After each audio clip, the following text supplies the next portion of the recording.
Merci Monsieur le Président. Je vais poursuivre le zigzag, mais en espérant ne donner la nausée à personne. Non, je voudrais revenir sur le RSA et préciser mes propos prononcés lundi.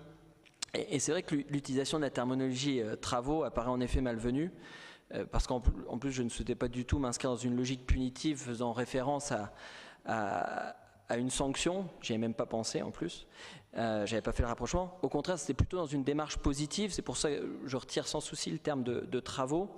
Mais je tiens à préciser ma pensée sur le sujet et être précis aujourd'hui sur les termes utilisés en visant toujours l'intérêt général.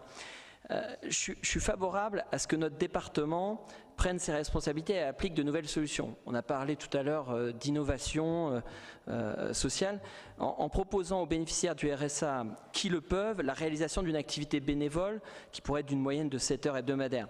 L'objectif est bien de replacer le bénéficiaire du RSA dans un biotope positif, dynamique et vertueux qui favorise le retour à l'emploi et qui facilite le maintien des relations sociales.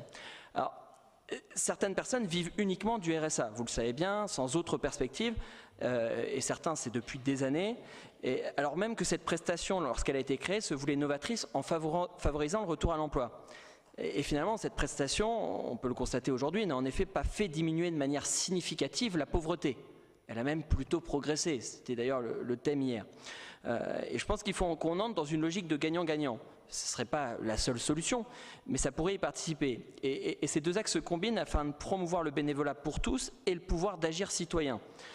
Et cette activité bénévole permettrait de casser le mur des représentations et de véhiculer une meilleure image des bénéficiaires du RSA, d'ajuster le juste équilibre entre droit à une prestation de solidarité et devoir avec cette contribution à la société, et de passer finalement du statut d'usager à celui de bénévole actif et reconnu. Vous avez d'ailleurs mentionné, Monsieur le Président, hier, que l'étude menée avait mis en lumière que 75% souhaitaient s'engager.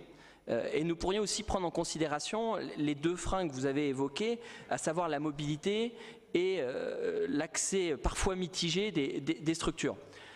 Les bénéfices attendus sont pourtant nombreux. Redonner du pouvoir d'agir aux bénéficiaires du RSA, leur permettre de reprendre confiance, d'être utile et de se sentir utile, d'acquérir une autre estime de soi, d'accéder à la reconnaissance, minimiser le phénomène d'isolement, renforcer les liens et les repères, mettre à disposition leurs compétences, connaissances, savoir-faire, en acquérir de nouvelles, rester insérés dans la société dont les process en milieu professionnel évoluent perpétuellement, et c'est pas facile, valoriser et reconnaître certaines pratiques de bénévolat, comme des stages ou en tant qu'expérience, pouvant même déboucher à terme sur un emploi.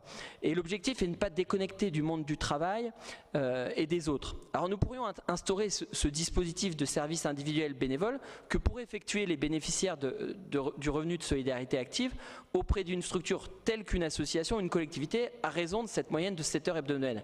Bien sûr, et comme le prévoit le Code de l'action sociale et des familles, cette contribution tiendrait compte des suggestions personnelles. Je pense notamment en matière de garde d'enfants, auxquelles une personne pourrait être astreinte, pourrait tenir compte aussi des difficultés liées à l'état de santé qui pourraient faire obstacle à cet engagement. Et je vous invite à faire preuve d'audace et de responsabilité avec l'objectif partagé de mieux réinsérer dans l'emploi les bénéficiaires du RSA.